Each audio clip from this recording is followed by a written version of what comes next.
ఉగ్రవాదంపై భారత్ మరోసారి అంతర్జాతీయ వేదికపై తన వాణిని గట్టిగా వినిపించింది.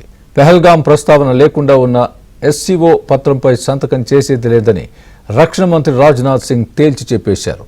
కొన్ని దేశాలకు సీమాంతర ఉగ్రవాదం ఒక పాలసీ అంటూ పాక్కు పరోక్షంగా చురకలంటించారు.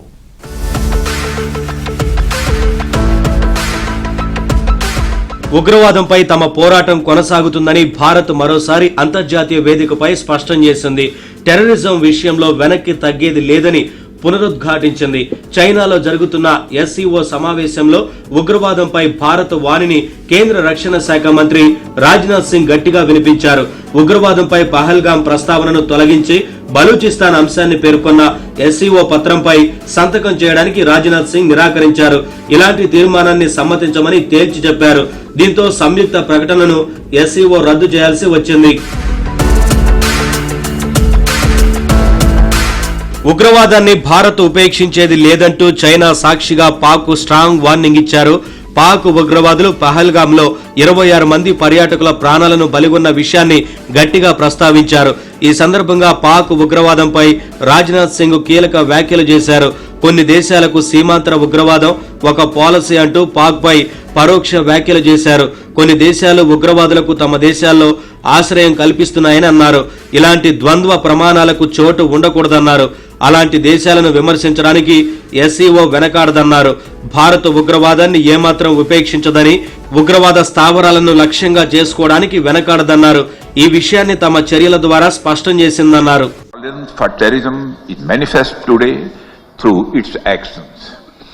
This includes our right to defend ourselves against terrorism, and we have shown that epicenters of terrorism are no longer safe and we will not hesitate to target them. We should also take proactive steps to prevent the spread of the radicalization among our youth. The RADS mechanism of SCO has played a significant role in this regard.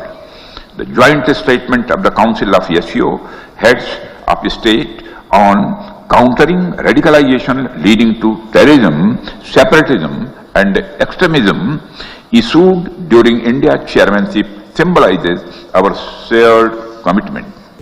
SCO సమావేశం ప్రారంభం సందర్భంగా రక్షణ మంత్రి Rajnath Singh, China రక్షణ మంత్రి admiral Dong Jun, Pakistan, Iran, Kazakhstan, Russia, Tajikistan, Uzbekistan వంటి సభ్య దేశాల రక్షణ మంత్రులు గ్రూప్ ఫోటో తీసుకున్నారు.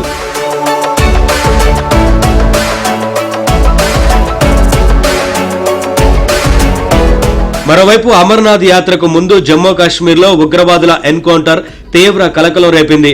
జమ్మూ కాశ్మీర్ ఉదంపూర్ జిల్లాలోని బసంతగఢ్ ప్రాంతంలో భద్రతా దళాలు, ఉగ్రవాదుల మధ్య ఎదురుకాల్పులు జరిగాయి.